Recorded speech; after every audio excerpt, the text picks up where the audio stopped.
Bismillah, wassalatu wassalamu rasulillah wa ala alihi wa sahbihi wa walah. Pemirsa RCTV dimanapun berada, jumpa lagi dalam segmen atau ya episode kedua dari Inspirasi Bebas Riba.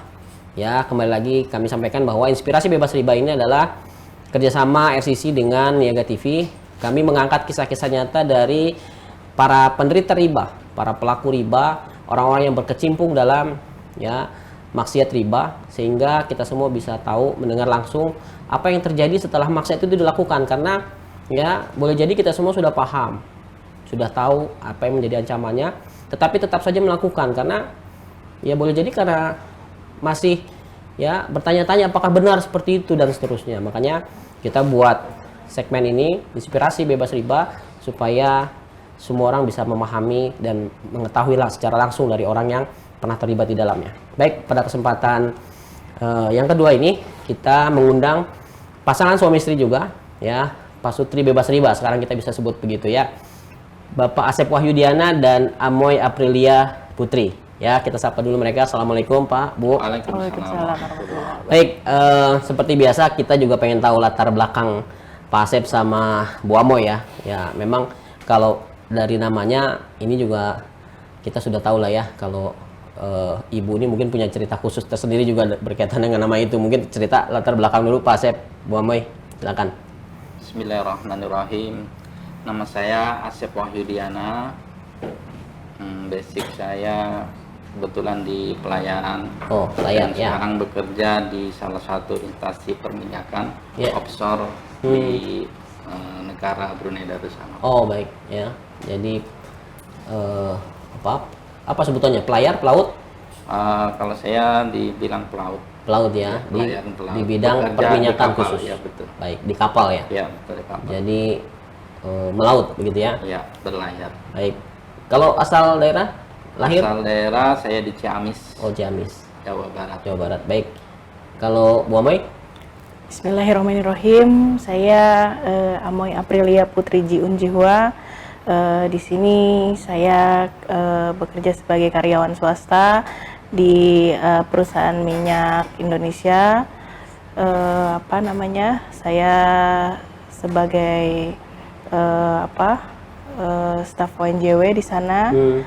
Alhamdulillah sampai hari ini saya bisa dan lebih dalam di Islam, untuk agama Islam. Baik, iya Pak Mirsa. Jadi mungkin bisa diceritakan sedikit juga soal perjalanan keyakinan tadi ya. Ini juga kan nanti kita akan juga ulas ya, karena kalau bicara soal riba juga untuk mengetahui lalu kemudian bisa melepaskan riba juga butuh keyakinan. Nah, kalau Bu Amoy ini mungkin juga perlu kita dengarkan kisah menemukan keyakinan yang sekarang gitu ya. Bu Amoy bisa ceritakan sedikit bagaimana prosesnya jadi mualafnya?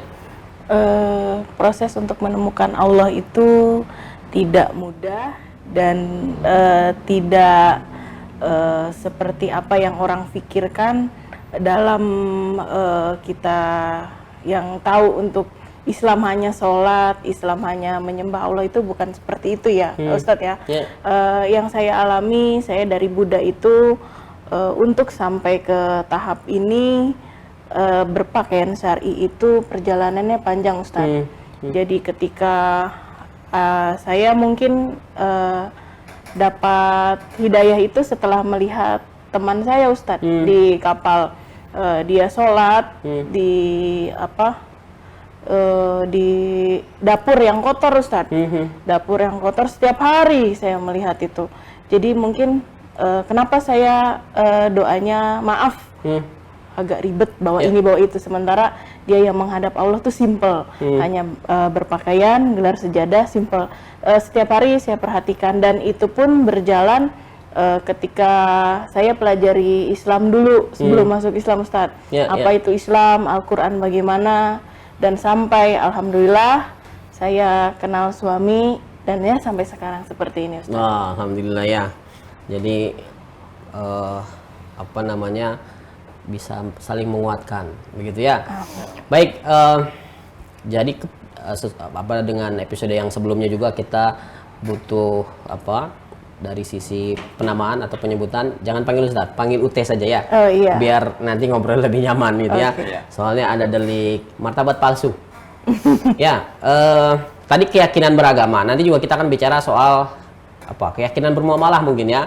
Jadi Pak Asep dan Bu Amoy ini pemirsa, mereka adalah tadi sudah jelas kalau dari sisi latar belakang punya pekerjaan yang relatif ya, kalau kebanyakan orang mungkin ya tentu tahu lah ya, pelaut begitu ya, jarang pulang tapi sekali pulang mungkin ya tentu punya bawaan yang nggak sedikit lah kira-kira begitu kan. Kemudian cerita mereka ini adalah mereka terjebak dalam skema kredit kepemilikan rumah, nggak tanggung-tanggung, rumahnya sekaligus dua ya, rumahnya sekaligus dua dan nilainya juga miliaran tuh. Bisa ceritakan Pak Asep, Bu Amoy, mulai pertama masuk ke skema riba tersebut, cerita dulu bagaimana sih bisa kemudian ya katakanlah membuka akad riba dalam hal kepemilikan rumah itu. Dari Siapa? saya dulu. Duluan, oh Pak Asep silakan. Untuk kebetulan waktu itu kayaknya kalau mendapatkan uang terus menabung sepertinya kayaknya nggak bisa begitu. Jadi begitu ada solusi dari perbankan menawarkan bahwa ada cicilan dengan DP, ada DP-nya, terus kita melakukan kerjasama istilahnya begitu, karena ada kredit kepemilikan rumah. Jadi kita nyoba mengajukan kepemilikan rumah tersebut kepada bank konvensional tersebut, akhirnya disetujuin. Jadi kita membayar DP ke developer sama dilanjutkan dengan kepemilikan di bank konvensional tersebut. Cicilnya ke bank gitu ya. Baik. Dan setelah itu yang rumah pertama mungkin kayaknya seperti biasa aja karena kita merasa mampu membayar, jadi nggak ada masalah. Sepertinya ya begitu aja, tapi ya begitu kita dijalanin terus, pada waktu itu masih aman-aman saja. Tapi berikutnya setelah rumah kedua dan kemudian ada masalah terus mendampingi terus, sepertinya ada aja masalah. Seperti uang, apa? Uang dapat banyak, tapi kayaknya seperti kurang. Kadang kita makan aja kayaknya agak susah. Masya Allah ya. Iya, begitu makan kayaknya ada aja pengeluaran uang. Seperti yang dibilang istri sakit ataupun anak sakit juga, ada musibah itu musibah ini. Sepertinya uang lepas aja begitu. Kita nggak bisa kontrol namanya uang. Akhirnya habis aja begitu, habis tidak terkendali lah begitu. Jadi Ustadz gajian pagi, siang udah habis. Wah, jadi bukan udah nggak beda hari lagi. Gajinya itu gitu bukan ya? 5-10 juta Ustadz, puluhan pasti. juta. Nah, gitu ya. Jadi pagi gajian, jam 1, jam 2 itu udah habis. Nah, biasanya kita ada sebelum gaji datang, jadi kita sudah buat bikin daftar. catatan. Nah, coba Pengeluaran ya. Ya, betul. Pengeluaran ini apa-apa aja. Ya. Terutama cicilan tersebut. Oh, kita baik. masukin sana. Ya mungkin juga ada cicilan mobil dan Ya, lainnya ada lah, tapi yang lebih utama ini yang lebih besar itu rumah tersebut. Rumah ya. Ya.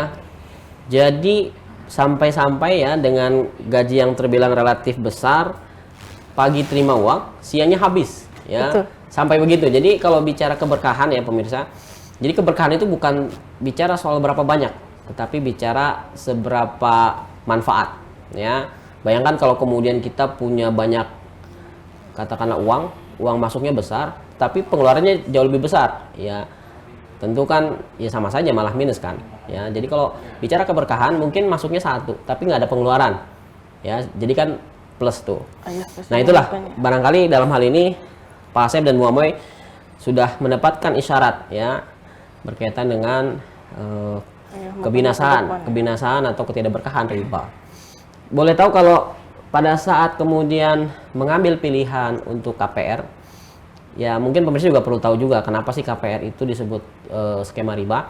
Karena KPR itu ya lembaga kreditur itu tidak menjual barang atau tidak menjual rumah. Mereka hanya memberikan tambahan dari kekurangan pembayaran ya yang sudah dilakukan kepada biasanya developer. Jadi sebetulnya skema pinjaman juga. Jadi sekali lagi untuk pinjaman yang memberikan atau meminta manfaat itu adalah riba. Ya, itulah kemudian dalam hal ini skema KPR pada umumnya sekarang masih dengan skema riba. Nah, kalau pada waktu melakukan katakanlah ya kredit KPR tadi, pada waktu sudah tahu belum sih soal riba?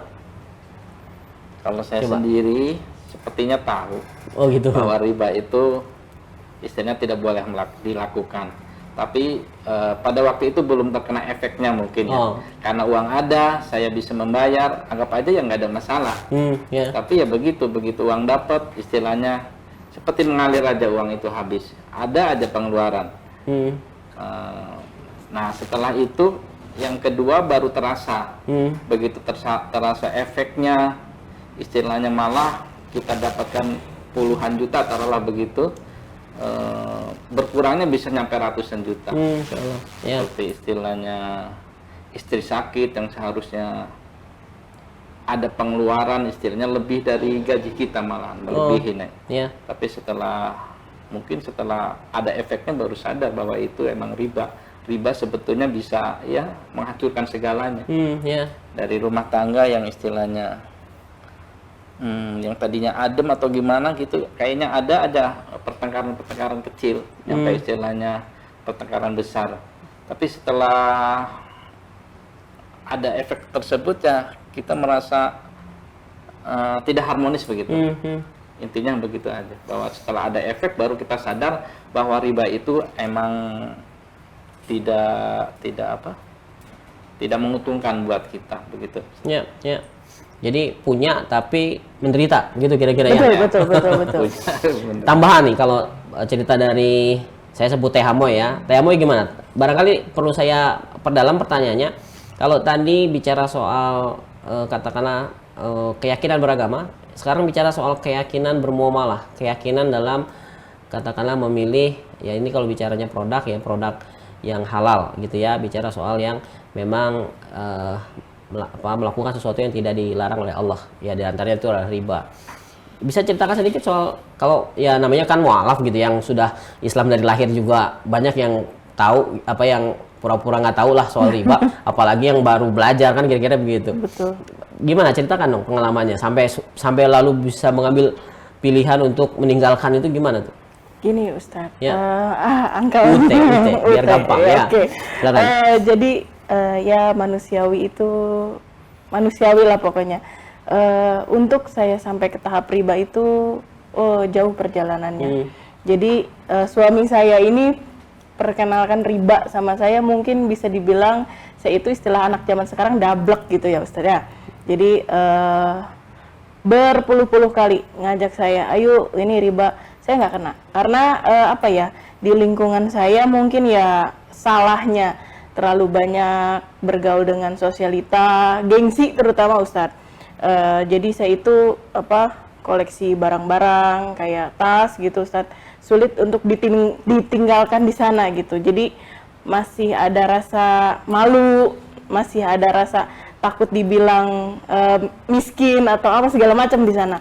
Tapi ketika Allah menampar, menyadarkan saya melalui anak sakit, jatuh, tangan patah, terus itu tidak berlanjut sampai saya operasi kanker, dan itu saya istilahnya tidak berhenti bernafas gitu, Pak Ute. Jadi ada aja cobaannya terus di sana, sampai pada akhirnya kita berdua kerja tidak bisa makan dalam waktu 1 bulan. Entah itu dari mana. Jadi terasa sekali itu yang namanya riba.